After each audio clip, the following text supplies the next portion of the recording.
levantando, e eles enfim conseguem uma certa liberdade. Então você terá aí Israel se restabelecendo no poder durante um período, até quando em 63 a.C. caem esses poderes que são oriundos da Macedônia, que havia sido dividido em quatro, né? Eles agora vão ser subjugados por um outro poder que foi apontado por Daniel. Quem? O quarto animal, o animal terrível selvagem, ou as pernas de ferro, tá certo? Que Daniel havia apontado, que conhecemos como Roma. Então Roma chega ao poder em 63 a.C., ela domina aquela região, e aí ele vai estabelecer a chamada Pax Romana. A Pax Romana o que é? Se um povo se submete a Roma, Roma estende a sua paz para ele, a Pax Romana, estende a sua Pax. O que é essa Pax Romana?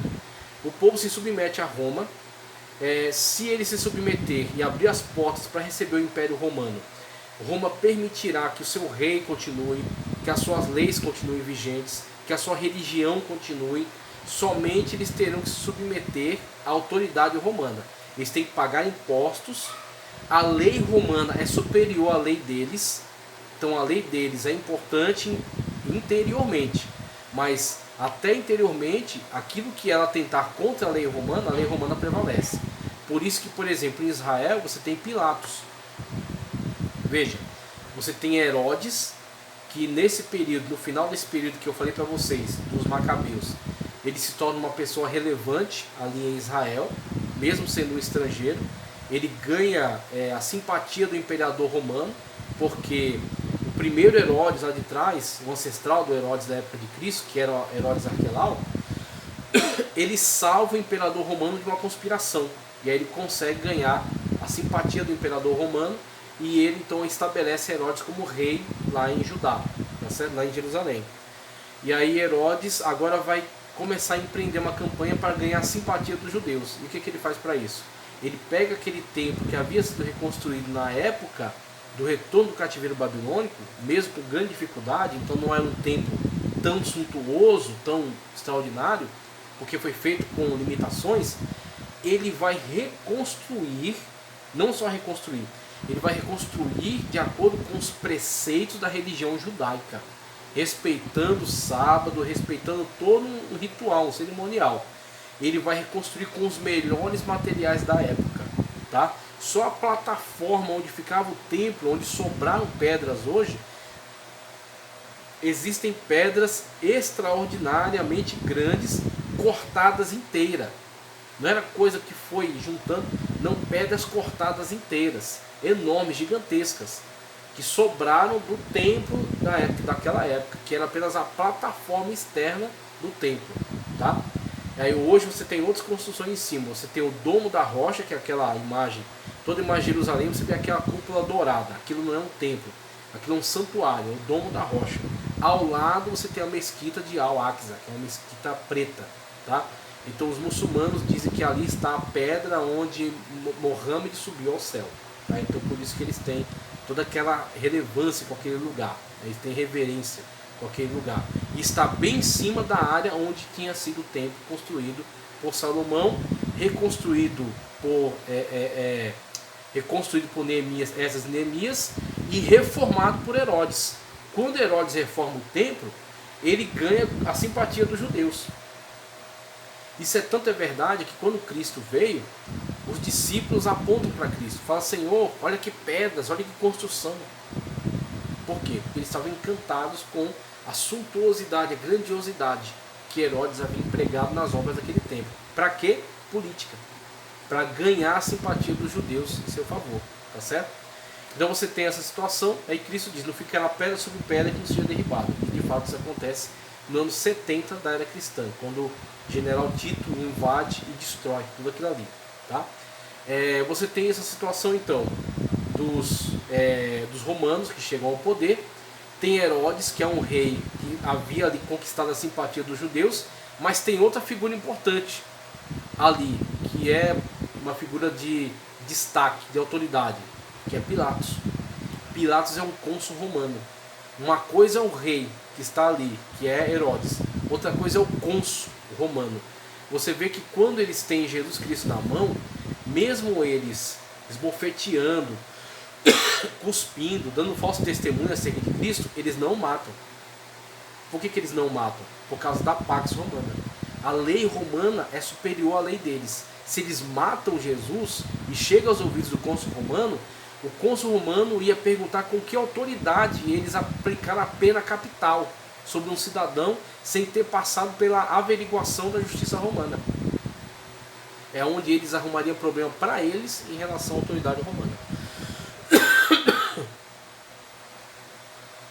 Por isso que eles deixam o dia amanhecer e vão até uma autoridade e acusam Jesus não de ser o Messias, nem de ser um feiticeiro, nem de ter falado blasfêmias contra a lei, ou ter profanado o sábado. Eles não apresentam nada disso, porque nada disso era relevante para o Estado. Tá?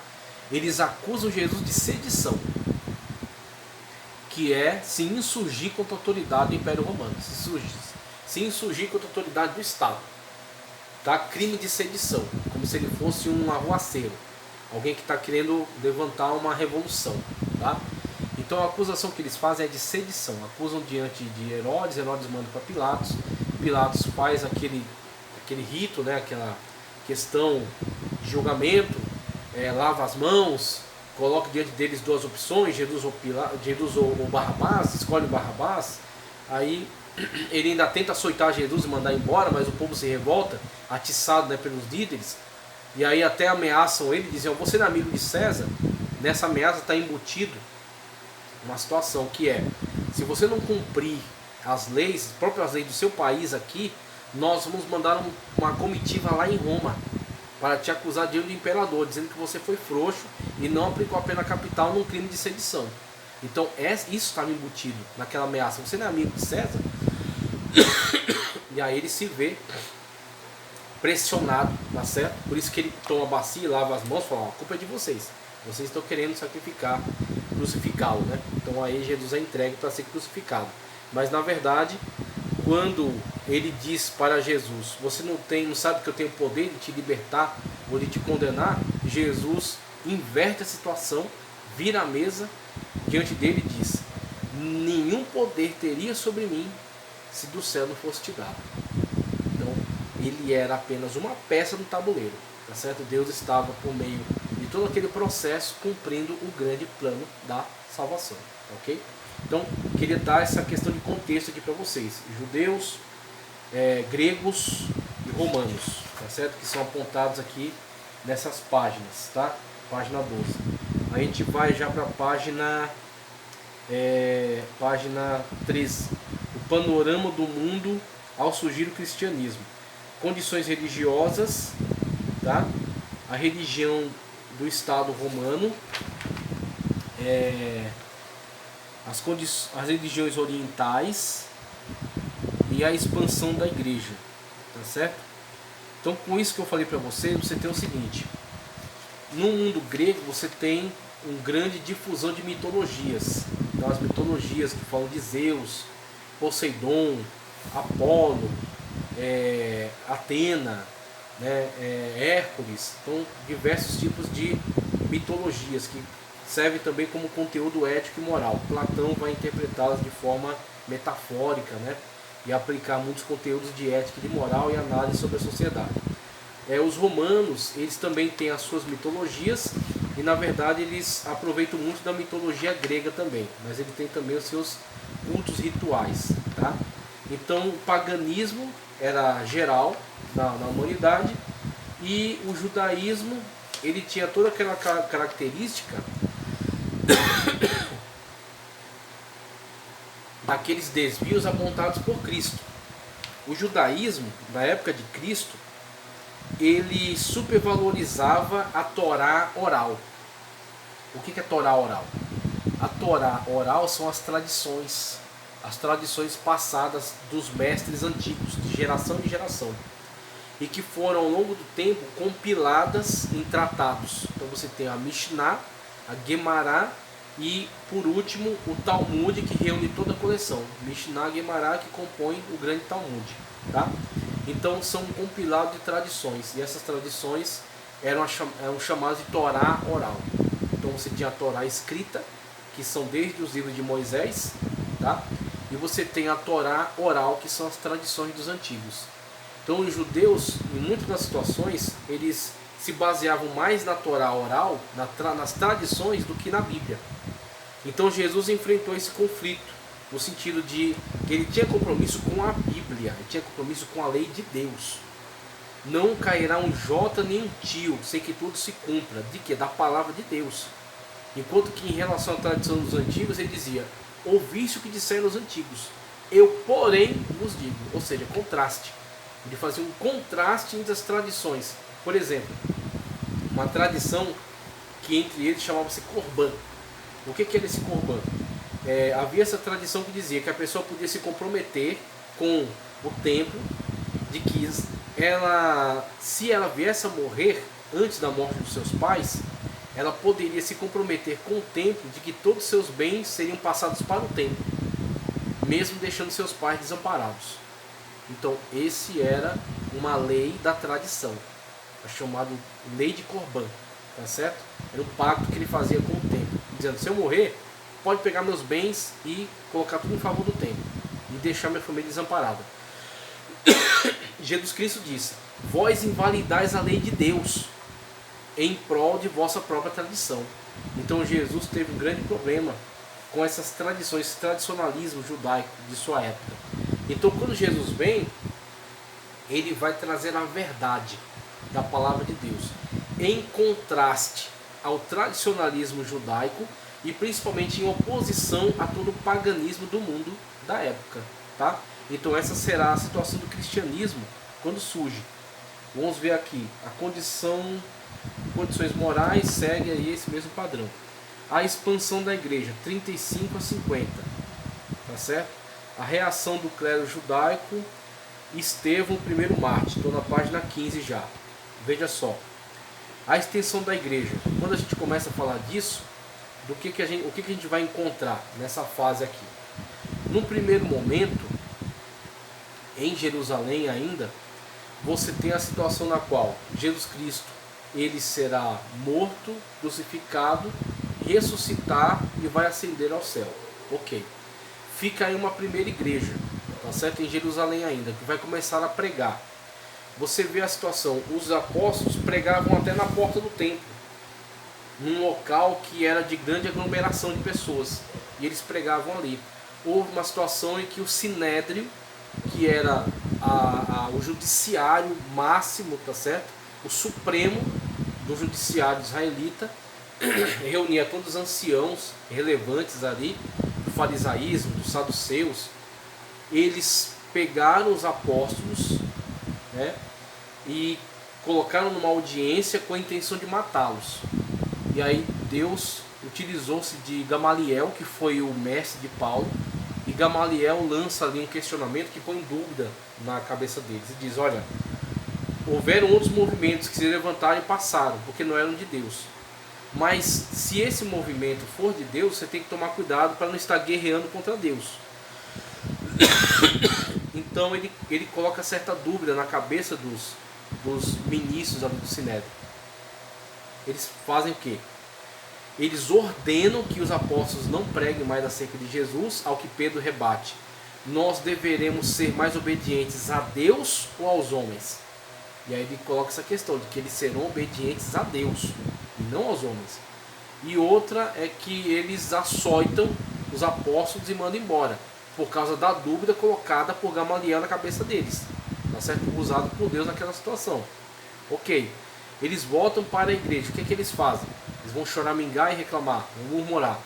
Não, eles levantam as mãos e agradecem a Cristo pelo privilégio e a honra de serem perseguidos pelo seu nome, e pedem para que eles estendam as mãos para curar enquanto eles pregam. O que Cristo reage em relação a essa oração? O lugar treme e todos são cheios do Espírito Santo. É um outro evento também em que há a manifestação poderosa do Espírito Santo como revestimento de poder, além do Pentecostes, tá? E aí a partir dali a pregação é cada vez mais intensa, até que é tomado um apóstolo para ser morto, que foi Tiago, morto à espada.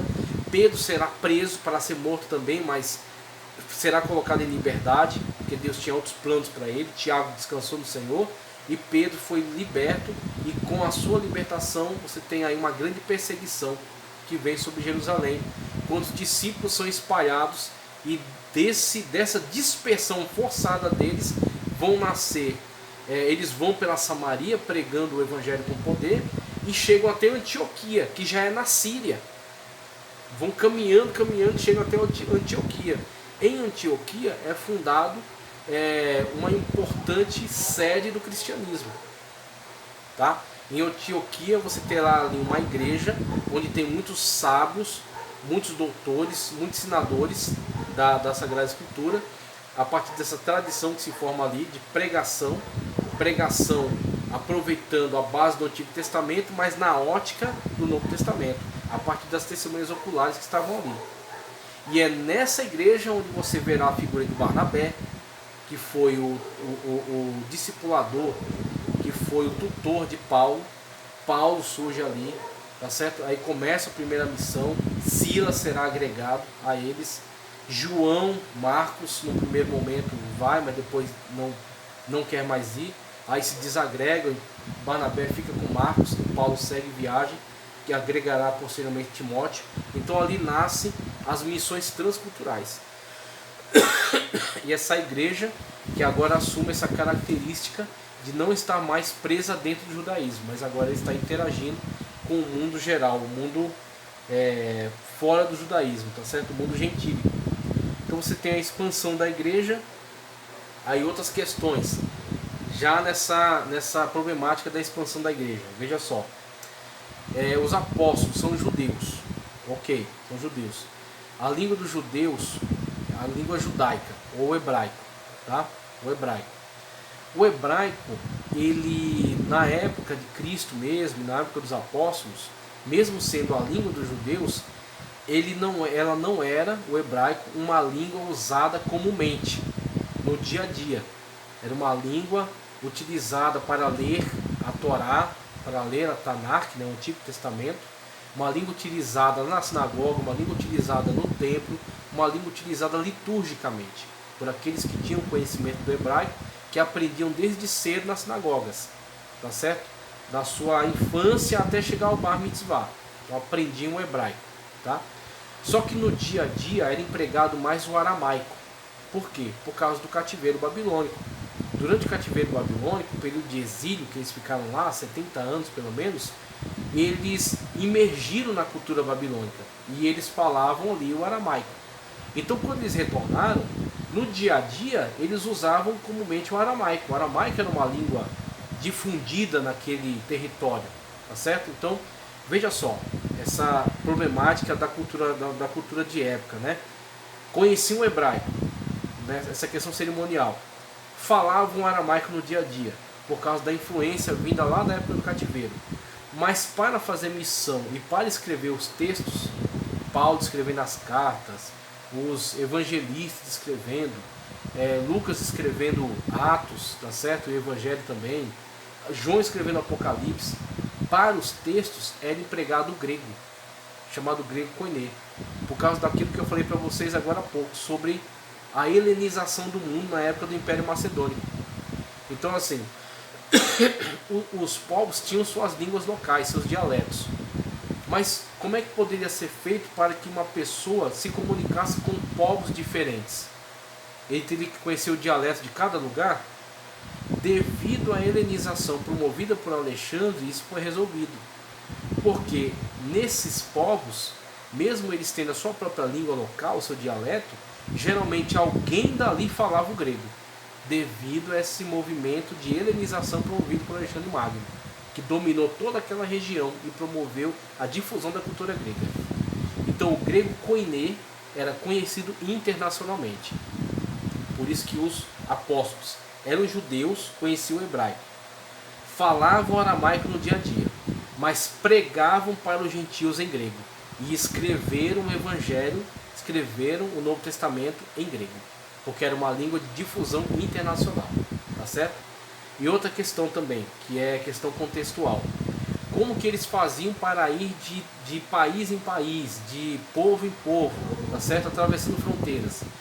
Isso foi proporcionado a eles devido à situação agora depois da Macedônia, quando cai a Macedônia, Roma. Roma e a chamada Pax Romana, que eu acabei de falar para vocês. A Pax Romana promoveu a unificação dos povos. Poucos povos resistiram aos romanos. Por exemplo, os persas. Os persas continuaram mantendo sua independência, não caíram para Roma. Tá?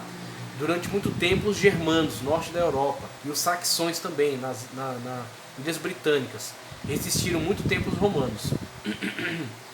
Então você tem a maioria dos povos estava subjugada a Roma. Assim os apóstolos podiam ir de cidade em cidade sem ter grandes dificuldades em fronteiras, porque tudo era dominado por um império só. Por exemplo, Paulo nasceu na cidade de Tarsis. Aquela cidade foi promovida, premiada com a cidadania romana. Quem nascia ali tinha a cidadania romana. Não é que ele precisava comprar a cidadania romana, como posteriormente foi oferecido para venda. Quando Roma teve essas dificuldades, oferecia isso, comprar a cidadania romana. No caso de Paulo não, ele recebeu por ter nascido naquela cidade. Foi uma cidade que recebeu esse prêmio por parte do Império Romano, tá certo? E por ele ter essa cidadania romana, ele tinha acesso, inclusive, a questões jurídicas mais complexas. Quando ele foi preso em Jerusalém, apresentado diante de Festo, ele faz a sua defesa, ele vê que a situação está pendendo favoravelmente aos judeus e que ele está prestes a ser entregue na mão dos judeus, ele faz um apelo para ter uma audiência com César. E aí até o rei local ainda fala que colocaria ele em liberdade, mas como ele apelou para César, ele terá que ir agora diante de César. Aí ele é enviado de navio e ele chega a Roma como prisioneiro, mas ele tem a sua audiência diante de César devido ao fato de ele ter cidadania romana, tá certo? Então você tem essas situações que são situações que explicam o contexto da época. Estevão, o primeiro mártir, que é a página 15 aqui, é a situação na qual você tem esse prosélito. Estevão era um prosélito, era alguém da cultura grega que aceitou a cultura judaica, a religião judaica, ele aceitou ser judaizado, por isso ele é chamado prosélito, tá? Aqueles que de culturas estrangeiras vêm para o judaísmo são chamados prosélitos, tá? Então ele era um prosélito e posteriormente se converteu em cristão. E agora ele prega acerca do Senhor Jesus Cristo. Faz uma pregação extraordinária diante do Sinédrio. Uma pregação com toda uma contextualização histórica ampla. E ele prega de tal maneira que os integrantes do Sinédrio ficaram loucos. Ficaram embasbacados. Né? Então eles avançam em Estevão, levam ele para fora. Paulo segura a veste de muitos deles e eles apedrejam Estevão. Estevão vê os céus abertos e Cristo em pé à destra de Deus, recebendo como seu mártir. Então temos o primeiro mártir da igreja, Estevão. A Estevão é um grande exemplo dessa igreja perseguida, a igreja que prega com ousadia e que foi duramente perseguida, mas que tem os céus abertos e Cristo em pé, os apoiando na sua iniciativa, na sua obra. Veja, página 16. A porta de salvação abre para os gentios, aqui eu acabei de escrever, conversão de Saulo. Então Saulo, não vou me demorar nisso aqui, todo mundo conhece. A igreja entre os gentios, já falei, entrada de igreja em Antioquia e a missão transcultural. Período de transição, principal obstáculo, vamos lá, vamos seguir adiante. Ele aponta aqui a luta de Paulo pela independência do Evangelho, é a página 18. A comitiva de Jerusalém, isso aqui é algo que eu já descrevi, que foi o primeiro concílio, o concílio de Jerusalém. Primeiro concílio da igreja, presidido por Tiago, e tinha Pedro como uma figura extremamente relevante entre os judeus. Aqui que Cristo faz? Cristo trabalha logo com Pedro, dá a visão do lençol que desce com aqueles animais e leva ele para pregar a Cornélio, que era romano. Quando Pedro começa a pregar, Cornélio de cara já queria adorá-lo, né? Aí Pedro rejeita, Pedro começa a pregar, porque ele prega, o Espírito Santo cai sobre eles. Então fica provado ali para Pedro que Jesus não tinha nenhum problema com os gentios, que Jesus queria salvar todos. Então fica muito claro para ele. Jesus fez tudo isso com uma intenção, qual? Lá no concílio, quando o partido farisaico, que havia se infiltrado no cristianismo, que posteriormente vai fundar uma seita chamada Ebionistas, que recebiam Jesus como um profeta, mas não como Deus, tá? Então os ebionistas criam em Jesus como um profeta, mas não como Deus. Então eles até hoje existem e têm o mesmo pensamento, tá? Eles, quando se levantarem para denunciar o evangelho que está sendo pregado por Paulo e Barnabé, dizendo que eles precisam pregar o tradicionalismo mosaico, que as pessoas que aceitam Jesus entre os gentios têm que se circuncidar, guardar o sábado e guardar toda aquela questão dietética do tradicionalismo judaico, Jesus já preparou Pedro para levantar-se em favor de Paulo e Barnabé e dar as mãos a eles e apoiar a iniciativa das missões transculturais na qual estavam empenhados, tá? Então você tem todo esse concílio de Jerusalém sendo vencido por essa ala que defende a pregação do evangelho a toda criatura e a salvação somente por meio de Cristo Jesus, e não de guarda de sábado nem de judaizações, tá? A única coisa que ele prescreve são poucas coisas: se livrar-se da promiscuidade, se abster da promiscuidade por causa dos tipos de culto que eles participavam antigamente e da carne sufocada, tá certo? Então você tem essas poucas recomendações, mas eles entendem que aqueles gentios que estão vindo para o evangelho por meio da pregação de Paulo e Barnabé, somente por meio da fé na graça de Cristo Jesus como Salvador, são tão cristãos como qualquer cristão que esteve no mundo do judaísmo, tá? Então não há divisão na igreja devido à vitória sobre esse primeiro concílio de Jerusalém, que foi presidido por Tiago, meio-irmão de Cristo, e que teve a atuação direta, a influência direta de Cristo trabalhando na mente de Pedro e de outros que estavam ali, tá? Concílio de Jerusalém. Perseguição imperial. Vamos lá, chegamos aqui na perseguição imperial, página 23. Vamos entender esse negócio aqui, tá? Primeiro, quando é que os cristãos começam a ser perseguidos por Roma? Veja só, Roma, mesmo sendo um importante império, um império poderosíssimo, Roma tinha um certo acordo, tá certo, com os judeus. Os judeus foram um povo que receberam os romanos, receberam a Pax Romana, e eles tinham importantes representantes junto à corte romana, tá?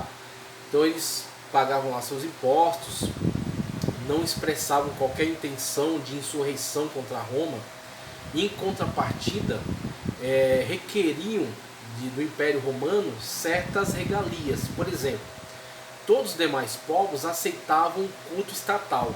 O que é o culto estatal? É a adoração à figura do imperador. Você adorava a estátua do imperador, você fazia um sacrifício ao imperador, reconhecendo-o como pessoa divina. E assim você estava livre para continuar com a sua religião. Você era aceito em Roma como uma religião, uma prática religiosa aceitável, tá? Os judeus tinham um problema com isso. Os judeus não recebiam a estátua do imperador nem de deuses romanos no seu templo, o que entre os povos não tinha qualquer dificuldade. Entre as religiões egípcias, entre o maniqueísmo, tá certo? O zoroastrismo da Pérsia, entre as religiões místicas da Índia, não havia qualquer problema com isso. Um mandava estátua do seu Deus para o outro e colocava no seu templo, e era uma bagunça generalizada. Então assim, ninguém tinha problema com isso. Só quem tinha problema com isso eram os judeus. Então os judeus, devido a acordos costurados com muito cuidado e muito tempo com os romanos, conseguiram a exclusividade de não precisar colocar imagem de escultura dentro do seu templo e não serem submetidos a essas adorações, tá certo? A figura do imperador, mas prestando toda e qualquer reverência e respeito e obediência a Roma. Então conseguiram esses acordos, ok. Quando os cristãos surgem, os romanos, que não davam lá muita importância, né, para os judeus, que era uma pequena nação, uma nação sem tanta centralidade, muito mais importante era a Espanha, muito mais importante era a Gália, tá certo? A Ibéria, na verdade, que não havia Espanha na época, né, mas a Península Ibérica, a Gália, os bretões, haviam povos extraordinários, os gregos, que eles fizeram um sincretismo com a sua cultura, os egípcios, né, então eram povos muito mais relevantes. E os judeus estavam lá, dentre eles, né? Conseguiram lá algumas coisas exclusivas, importantes, mas não davam grandes importâncias. Ok.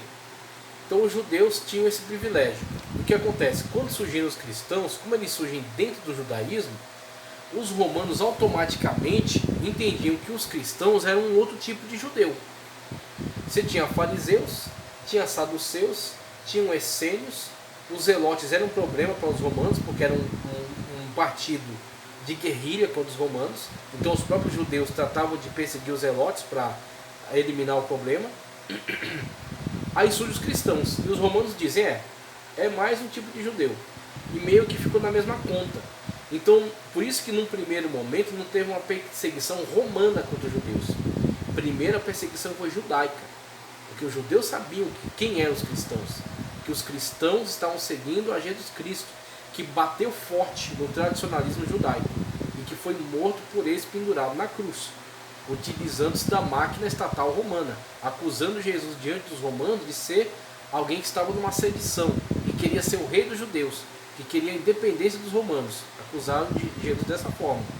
Então os romanos foram lá e crucificaram, mas instigados pelos judeus, tá? Então a primeira perseguição foi dos judeus. Depois, os próprios judeus começaram a denunciar para os romanos que os cristãos não tinham nada a ver com eles, e que na verdade os cristãos eram um grupo perigoso que seguia a um Messias que se intitulava Rei dos Judeus e que prometia que ia voltar e estabelecer o seu reino na terra. Então eles começaram a criar na mente dos romanos um medo e um ódio dos cristãos. Aí os romanos começam a voltar a sua atenção para os cristãos especificamente. E começam então certos movimentos de perseguição contra os cristãos. Veja, segundo a tradição, Pedro foi crucificado de cabeça para baixo. Isso está em Eusébio de Cesareia. Tá? Ainda conforme a tradição, mas também com certo subsídio bíblico, porque Paulo foi preso. Veja que Paulo foi preso, tá certo? Paulo foi preso para Roma e permanece preso lá. E a tradição diz que ele foi morto decapitado, porque essa era uma penalidade, essa era a penalidade máxima para o cidadão romano. Ele poderia ser pendurado na cruz, porque ele era o cidadão romano. E a morte por crucificação era a morte mais penosa, mais absurda, né, que podia se aplicar a alguém. Então isso era aplicado somente a povos que não tinham cidadania romana. Paulo foi decapitado então, tá? Veja, isso já é um movimento de perseguição. Aí você tem Nero. Na época de Nero você tem a morte, né, de Pedro e Paulo. E Nero, conforme Tácito, que é um importante historiador romano, já começa a aproveitar-se dessa ascensão dos cristãos, desse ódio aos cristãos pelos judeus, e não somente os judeus, mas outros povos começam a odiar também os cristãos. Veja que em Atos dos Apóstolos há uma perseguição em Éfeso, porque Paulo pregou o Evangelho, muitas pessoas aceitaram a Jesus como Salvador, muitas pessoas que tinham livros de magia negra queimaram